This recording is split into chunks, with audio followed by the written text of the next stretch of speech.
جمال الوجود بذكر الإله وتصفو الحياة بنور هداه. جمال الوجود بذكر الإله. السلام علیکم ورحمۃ اللہ وبرکاتہ. نحمدہ ونصلی علی رسولہ الکریم، اما بعد. میں ہوں یامین ملک اور آپ دیکھ رہے ہیں میرا یوٹیوب چینل فہم و عمل. چینل کو سبسکرائب، لائک اور شیئر بھی کریں اور بیل آئیکن کا بٹن بھی دبا دیں. آج ہم انشاءاللہ سورہ بقرہ کی آیت نمبر 29 کا لفظ مطلب اس کے روٹ ورڈ یعنی مادہ کے حوالے سے سمجھنے کی کوشش کریں گے.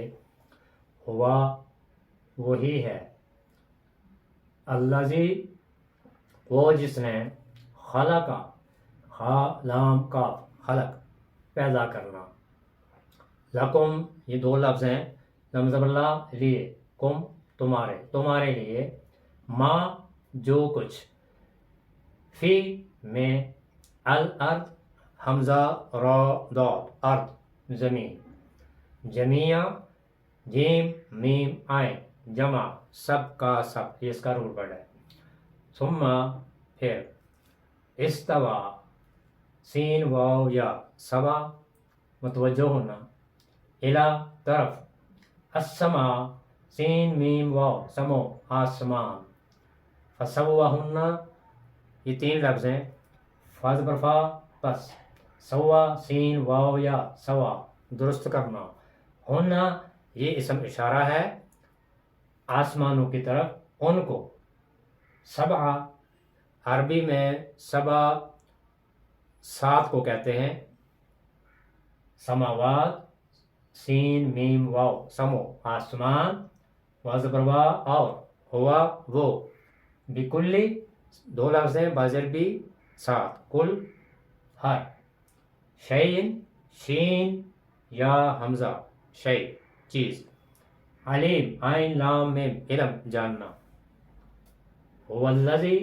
وہ اللہ وہ ذات ہے، خلق لکم جس نے پیدا کیا تمہارے لیے، ما فی الارض جمیعا جو کچھ بھی زمین میں ہے، ثم پھر، استوا الی وہ متوجہ ہوا، السماء آسمانوں کی طرف، فسواہن پھر ان کو درست کیا، سبع سماوات سات آسمان، وہوا اور وہ، بکلی ساتھ ہر، شیئن چیز کے، علیم خوب جاننے والا ہے.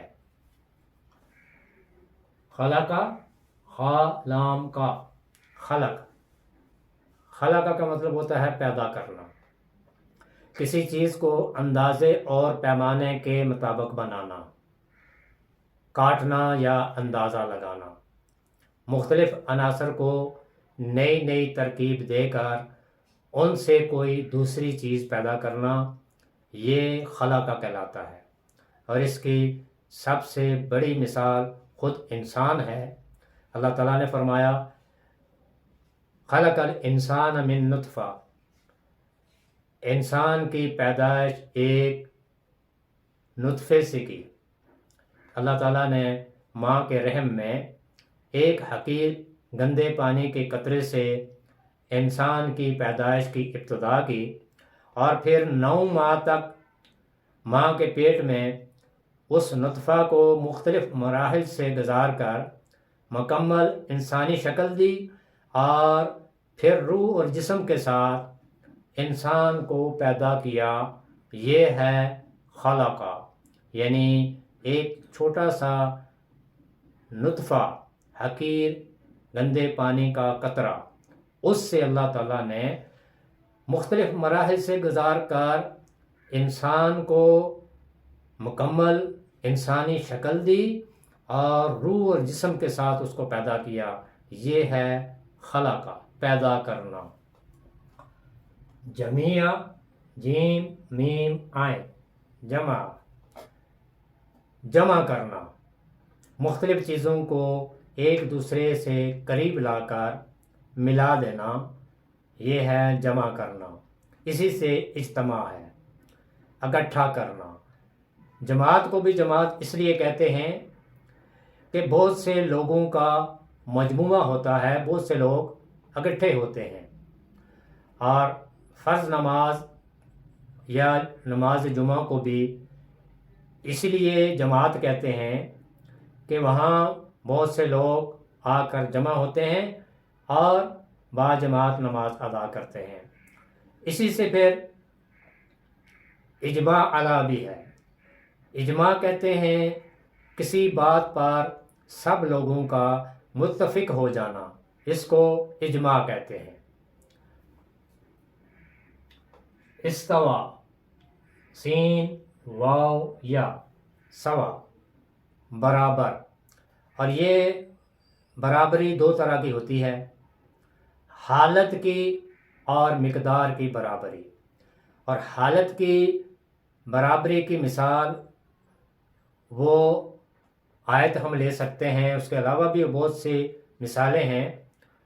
ایک آیت ہے ان الذین کفروا سواء علیہم اانذرتہم ام لم تنذرہم لا یؤمنون۔ بے شک جن لوگوں نے کفر کیا، انکار کیا، ان کے لیے برابر ہے، ایک ہی بات ہے، خواہ آپ ان کو خبردار کریں یا نہ خبردار کریں، وہ کبھی بھی ایمان لانے والے نہیں۔ یہ ہے حالت کی برابری۔ اور پھر ایک برابری وہ ہوتی ہے جسے مقدار کی برابری کہتے ہیں۔ مثلا کسی ایک چیز کے بدلے میں کوئی دوسری چیز دے دی جائے۔ مثلا ہم کوئی چیز خریدتے ہیں تو اس کے بدلے میں ہم پیسے دیتے ہیں، تو یہ مقدار کی برابری ہے۔ اور پھر استوا الی کا مطلب ہوتا ہے کسی چیز کی طرف متوجہ ہونا۔ السماء، سین میم واو، سمو، سما، بلند، بلندی۔ آسمان کو سما اس لیے کہتے ہیں کہ زمین کے مقابلے میں وہ بلندی پر ہے، بلند ہے، لہذا ہر وہ چیز جو ہمارے اوپر چھائی ہوئی ہو وہ سما ہے، یعنی وہ بلندی پر ہے۔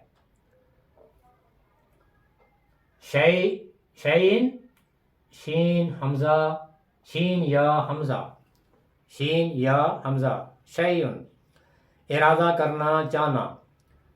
شے کہتے ہیں چیز کو، معاملے کو بھی کہتے ہیں، حقیقت کو بھی کہتے ہیں۔ وہ چیز جن کا علم ہو سکے اور اس کی خبر دی جا سکے وہ شے کہلاتی ہے۔ خواہش کو بھی کہتے ہیں، ارادہ کرنا بھی کہتے ہیں۔ اور دو لفظ ہم بولتے ہیں انشاءاللہ یا ماشاء اللہ۔ تو انشاءاللہ کا مطلب ہے اگر اللہ چاہے، اور ماشاء اللہ جیسا اللہ نے چاہا۔ تو اللہ کا چاہنا ویسا نہیں جیسا انسان چاہتے ہیں۔ اللہ کا چاہنا یہ ہے کہ اللہ کا حکم، اللہ کا فیصلہ یا اللہ کی مشیت، اور اللہ کی مشیت اس کی حکمت پر ہوتی ہے۔ علیم، عین لام میم، علم۔ علم کا مطلب ہوتا ہے جاننا، پہچاننا، کسی چیز کا یقین حاصل کرنا، کسی چیز کی حقیقت جان کر یقین کی حد تک پہنچنا، یہ علم کہلاتا ہے۔ اور حقیقت کا ادراک کرنے والا عالم کہلاتا ہے۔ اسی سے علم بھی ہے۔ علم جھنڈے کو کہتے ہیں، اور جھنڈا چاہے کسی جماعت کا ہو یا کسی ملک کا ہو یا کسی قوم کا ہو، وہ ان کی پہچان ہوتی ہے، ان سے ان کے بارے میں علم ہوتا ہے۔ تو علم کو جھنڈا اسی لیے کہتے ہیں کہ وہ ایک طرح سے پہچان ہے، نشانی ہے۔ هو الذی، وہ اللہ، وہ ذات، خلق لکم، جس نے پیدا کیا تمہارے لیے، ما فی الارض جمیعا، جو کچھ زمین میں ہے، ثم، پھر، استوا الی، وہ متوجہ ہوا، السماء، آسمان کی طرف، فسوہن، پھر ان سب کو درست کر دیا، سبع سماوات 7 آسمانوں میں، وہوا اور وہ بکل شیء علیم ہر چیز کا علم رکھنے والا ہے، ہر چیز کا جاننے والا ہے۔ اس سے پہلے کی آیت میں ہم نے پڑھا تھا کہ کیف تکفرون باللہ، کہ کس طرح تم اللہ کا انکار کرتے ہو۔ اس نے تمہیں زندگی دی، تم مردہ تھے، پھر اس نے تمہیں زندگی دی، پھر وہ تمہیں موت دے گا، پھر وہ تمہیں زندہ کرے گا۔ تو جب یہ سب کچھ ایک اللہ کے اختیار میں ہے اور تم دیکھتے بھی ہو، روز مشاہدہ بھی کرتے ہو، تو پھر تم اس اللہ کا انکار کیوں کرتے ہو؟ اس آیت میں اللہ تعالیٰ کے بارے میں یہاں اللہ تعالیٰ کی وہ جو قدرت ہے اس کا ذکر ہے کہ وہ اللہ وہ ذات ہے، خلق لکم ما فی الارض جمیعا، جس نے تمہارے لیے اس زمین کی ہر چیز کو پیدا کیا۔ یہ جو لکم ہے نا، یہ لکم میں ہم انسان ہیں، ہم انسان، میں آپ تمام انسان ہیں۔